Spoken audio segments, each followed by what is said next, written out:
Jaylen, before we talk about this season, take me back a little over a year ago when you had the decision as an undrafted rookie to come here to Pittsburgh, and do you think about what if you didn't decide to come here? Yeah, I probably thought about that like once or twice, but I'm very grateful that I came out here. It worked out, worked out in the best way it could have. I'm very grateful to have this opportunity to this day. This offseason, what have you been up to in terms of getting ready for the season or even just unwinding?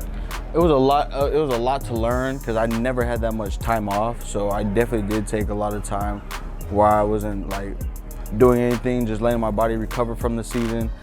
To this day, I'm still trying to figure out what's best for my body. Doing different things after practice, before, just figuring out what's best for me. But it's a lot out there, and I think I'm starting to find a routine at this point.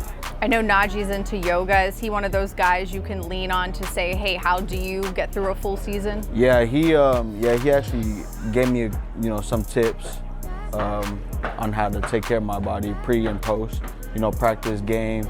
So yeah, he is one of those players I can lean on and ask questions about. As always, Coach Tomlin talks about that year two jump. What are coaches expecting from you, and what are you personally trying to do this year? Just be, tie into the little things, perfect my craft. People tell me how great of a year I had last year. I look at it as I was just doing my job. I'm trying to do, better.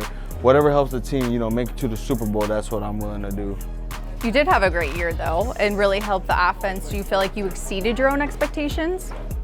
I've always believed in myself, but yeah, as far as being like a factor in the NFL team, that was a huge accomplishment for myself, and I really exceeded my expectations for myself.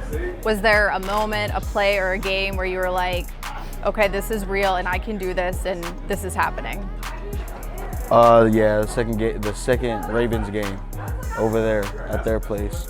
When you can, the rivalry is so much more intense, so y'all know each other more and y'all are willing, it has the more umph in the game. Mm-hmm. So when you feel yourself in that battle and you're like, okay, I can withstand this then.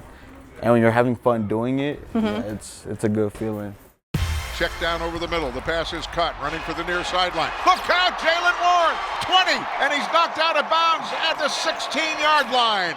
In terms of what you were able to accomplish, it wasn't just on the ground. You were also involved in the passing game.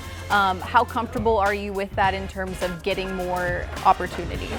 What they're telling me is I feel like I'm going to get a lot more of that. I've proved myself that I can hold my ground in those situations. And the good part about it is I'm having fun. I like pass protection isn't a downfall to me. I enjoy pass protecting, and catching out the backfield. That stuff is something I've always been confident at. So I'm glad they trust me with that aspect of the game. Being here at OTAs, your head's probably not as spinning as much as it was last year, but for Kenny, knowing he is QB1 this year, have you seen something different from him? Just the confidence, the leadership. I could tell he's tying into the little details that we need as an offense collectively, just buying into the process. I could tell he's really trying to set that standard for the offense. And that's the goodest thing to see from your leader because, it's follow the leader. So you see your leader do it, everybody's going to buy into it. All right, Jaylen, thanks for your time. No, thank you. Appreciate it.